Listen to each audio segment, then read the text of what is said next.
El hombre de Neandertal, un antiguo pariente nuestro, comenzó a enterrar a sus muertos. Por algún motivo, aquellos verdaderos hombres de las cavernas decidieron que ya no era conveniente dejar los cadáveres en la intemperie a los efectos de la descomposición, sino que debían ser puestos bajo tierra o al abrigo de una cueva. ¿Por qué lo hicieron? ¿Qué los convenció de que había que hacer las cosas de ese modo?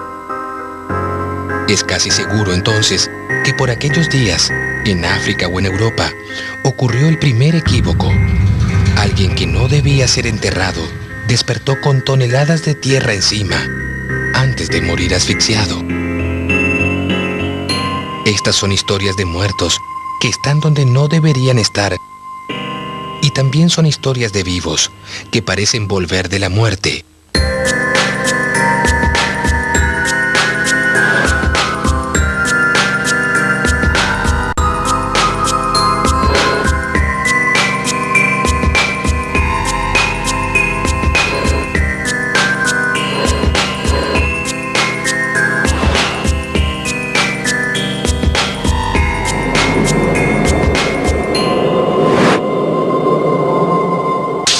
El misterio de la catalepsia.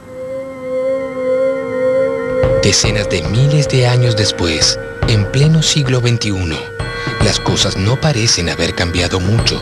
En las ciudades, miles de historias sobre muertos y espíritus saltan de boca en boca para hacernos recordar que quienes no respetan a la muerte pueden sufrir todo tipo de desgracias, incluso el castigo del más allá para ellos mismos. Que exista una enfermedad que simula la muerte parece la creación de una mente perversa. Pero un dato siempre me llamó la atención. Esta enfermedad parece ser tan conocida, de hecho difícilmente alguien no sepa de ella, como difícil es descubrir un caso.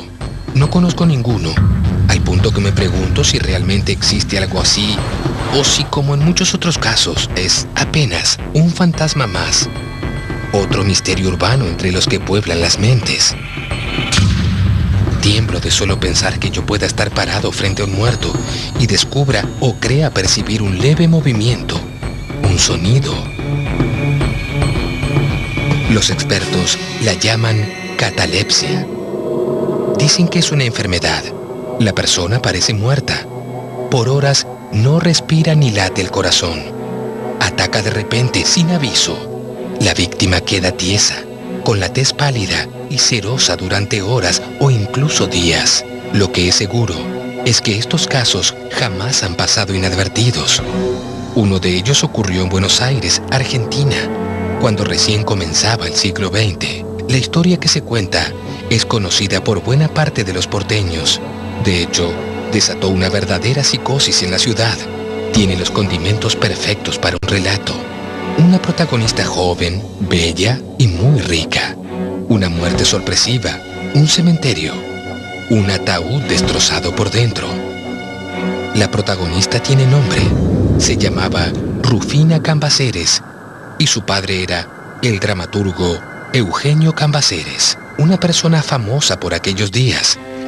Hay muchas versiones con respecto a esta historia, todas terminan de diferente manera. El caso de Rufina Cambaceres, una joven que pertenecía a la aristocracia porteña, y en cierta ocasión un diagnóstico bastante prematuro a que llegaron sus familiares y algunos médicos era de que había muerto. La historia es que ella se despertó a la noche dentro del ataúd. Pocas horas después de su muerte se escucharon gritos, alaridos, y cuando los guardias recién llegaron a localizar la fuente de esos gritos, pertenecían a la tumba de Rufina Cambaceres. Su ataque de desesperación, rompió el ataúd, salió del mismo y se encontró con que estaba en la bóveda familiar. Y cuando abrieron su tumba, encontraron la cara de espanto de ella y las uñas literalmente clavadas en el sarcófago, en un intento inútil, por supuesto, de escapar de su tumba. ¿No es cierto? En aquel tiempo las bóvedas tenían rejas, no eran de portones sellados como ahora. Y ella amanece muerta, agarrada de las rejas, arrodillada, agarrada de las rejas. Pero no de la reja de la bóveda, sino que Rufina había aparecido agarrada así a las rejas del cementerio, a la puerta del cementerio. Pero son todo, bueno, versiones, ¿no? En realidad no era una muerte real, sino un estado psicológico que se conoce bajo el nombre de catalepsia o inmovilidad, en donde los ritmos cerebral, el ritmo cardíaco, respiratorio, disminuyen a un grado tan extremadamente bajo que da la vívida sensación de que la persona está verdaderamente muerta. Yo la primera vez que escuché esa historia fue sobre la reja, que fue lo que más me impresionó, ¿no? El hecho de encontrar una escena de esa naturaleza, ¿no? Una mujer muerta aferrada a una reja del lado de adentro de una bóveda. No de reja de bóveda, reja de cementerio. Apareció medio agonizante. Una infinidad de personas asegura haber visto dentro y fuera de los muros del cementerio a una joven mujer vestida de blanco que aparece y desaparece como si nada. Debo confesar de todos modos que la historia me parece algo pomposa. Creo que no sería posible comprobarla, a menos que se hiciera un estudio forense de su cadáver. Sin embargo, la noticia de su deceso tiene que haber quedado registrada en algún lado. Si una joven tan famosa murió de repente, los diarios de la época deberían haberlo anunciado. Con sorpresa, descubro que excepto por su despertar en el sepulcro, la historia es tal cual como se la cuenta. Allí puedo leer con estupor su trágica historia. Ayer celebraba su cumpleaños la señorita Rufina Cambaceres, una de las niñas gentiles, graciosas y bellas que comenzaban a despuntar en nuestros círculos sociales. Cuando todavía sonaba en el ambiente el eco de sus risas, una afección fulminante la derribó, rígida y yerta entre las galas con que se disponía a ataviarse. Era una chica muy joven, muerta de repente. Obviamente que la madre iría todos los días a ver qué pasaba ahí en la bóveda. Seguramente fue descubierta por la madre o por algún familiar. Todo coincide tal como se lo relata. Pero, ¿despertó realmente en su ataúd?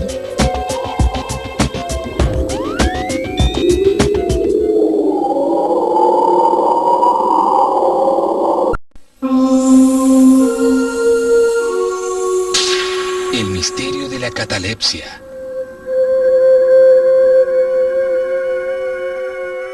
Desde la literatura, quizás uno de los escritores que más trató el tema de la catalepsia y de las historias de personas que despertaron en sus sepulcros sea Edgar Allan Poe. En uno de sus cuentos llamado El entierro prematuro, dice directamente que ser enterrado vivo es, sin ningún género de duda, el más terrorífico extremo que jamás haya caído en suerte a un simple mortal. Luego explica que cuando ocurre un ataque de catalepsia, a veces el paciente se queda un solo día o incluso un periodo más breve en una especie de exagerado letargo. Está inconsciente y externamente inmóvil, pero las pulsaciones del corazón aún se perciben débilmente. Quedan unos indicios de calor, una leve coloración persiste en el centro de las mejillas y al aplicar un espejo a los labios, podemos detectar una torpe, desigual y vacilante actividad de los pulmones. Pero dice también que otras veces el trance dura semanas, incluso meses, mientras el examen más minucioso y las pruebas médicas más rigurosas no logran establecer ninguna diferencia material entre el estado de la víctima y lo que concebimos como muerte absoluta. El mismo protagonista del cuento dice ser un hombre atormentado por el tema. Luego, inventa un artilugio casi de humor negro, un ataúd con un piolín conectado a una campanita que el falso difunto puede hacer sonar en caso de necesidad. Algo que, aunque parezca increíble, efectivamente fue patentado durante el siglo XIX. A tal punto llegó entonces la obsesión. Vuelvo de repente al siglo XXI. Ahora estoy en el barrio de Núñez, en el extremo norte de Buenos Aires. En donde la ciudad casi termina, hay una manzana de forma muy extraña y de dimensiones muy reducidas. Los vecinos del lugar la llaman El Cajón. sinónimo que en la Argentina quiere decir el féretro, porque allí funcionó un restaurante con ese nombre y porque en definitiva la forma de la manzana recuerda un ataúd. Fuimos a comer una vez con unos amigos a un restaurante. A mí me había llamado la atención el formato del restaurante. Entonces ahí uno de ellos me contó una historia que sabía, que según él le habían contado, que era que el dueño de ese lugar sufría como una especie de enfermedad que de repente era como que se moría, tipo parecía que como que estuviera muerto. Viajaba al interior normalmente, creo que por razones de trabajo, y en un pueblo, que no recuerdo cuál es, creen que en realidad se muere. Como no, él estaba solo y no tenían datos de él ni nada, y bueno, creyeron que había muerto y decidieron enterrarlo en el cementerio del lugar. Y lo entierran. Y el hijo, obviamente, desesperado, lo busca. Dio con el hotel, averiguó qué había pasado, le dijeron que el padre había muerto y como él sabía la enfermedad que tenía, va y pide a las autoridades del cementerio que abran el cajón y se dan cuenta que todavía el papá vivía. Y el padre estaba vivo. En función de eso, puso el restaurante con ese nombre. Claro que no todos tuvieron la suerte del dueño del cajón. Por lo menos, no es lo que se dice sobre la forma en que murió un actor y animador argentino de televisión en los años 60. Se llamaba Héctor Coire. Héctor Coire en su momento era un chico muy joven, cuando yo lo conocí, yo era chico, digamos, yo era niño, y él era un señor joven, digamos, estaban sobre los 30 años o no los había cumplido todavía. Fue un conductor de un programa de muchísimo éxito y ganó mucho dinero y se instaló en un medio que para él era casi desconocido porque no se vivía en su casa era una casa de teatro y de cine. Y yo lo traté mucho, pero no por la televisión, es decir, yo lo traté porque yo era crítico de espectáculos, estaba en el diario Clarín, y después el hijo de Héctor Coire, Leonardo Coire, entró a Clarín siendo muy joven y yo fui jefe de él. Fue dado por muerto y sepultado. Después de su funeral, comenzó a circular en forma insistente el rumor de que había sufrido un ataque de catalepsia. Se cuenta el tema de Héctor Coire, que dicen que cuando fueron a abrir el ataúd lo encontraron todo rayado, la parte de la metálica y el cuerpo dado vuelta. Ahora, ¿sí es verdad o es mentira? De Coire se dice que ocurrió eso, que no fue certificada la muerte, fue certificada erróneamente y que en realidad fue metido en un féretro, en un ataúd, y que después, en una exhumación que se hizo, detalles que yo no conozco, ¿por qué? Porque un empleado del cementerio escuchó, el sereno escuchó, como yo también escuché un montón de veces pasar por la puerta de la bóveda y sentir como cruje el cajón, pero es la madera. Es la madera la que va crujiendo, no es que el muerto está haciendo ruido. Y encontraron el cajón tirado, en el piso. Entonces este hombre pasa por la puerta de la bóveda y escucha ruido y lo comenta. Entonces después no sé si de 48 o 72 horas fueron, abrieron el ataúd. Destaparon y encontraron en sus uñas maderas, en la desesperación de salir de dentro del cajón. Y se lo encontró con las manos crispadas, tratando de salir del cajón con los ojos fuera de las órbitas. Que era que estaba vivo, que había muerto, no en ese momento. Había sido tapado vivo. Y encontraron que el cuerpo estaba boca abajo. Eso fue lo que me contaron a mí, yo no lo he vivido para nada. A media voz, se dijo que la familia hubiera deseado nunca haber abierto el féretro. Yo el tema no podía tocarlo con su hijo. Vos te podés imaginar que recibir a trabajar con vos al hijo de Héctor Coire, y che, tu papá fue enterrado vivo, es medio pesado. Ahora este muchacho, que ahora ya es un hombre grande, Leonardo, negó siempre el tema. Dijo que no había sido así. Y eso fue una cosa del periodismo amarillo, que en realidad a él como hijo un episodio de esa naturaleza, obviamente no podía ignorarlo y que nunca sucedió. No es el único final trágico de una falsa muerte. En Chile me contaron una conocidísima historia que tiene como protagonista a una mujer que murió 5 veces. Pero para su desgracia, el día de la muerte verdadera, ya nadie le creyó. Parece no haber cementerio sin una buena cuota de muertos vivos, o debería decir, vivos mal enterrados.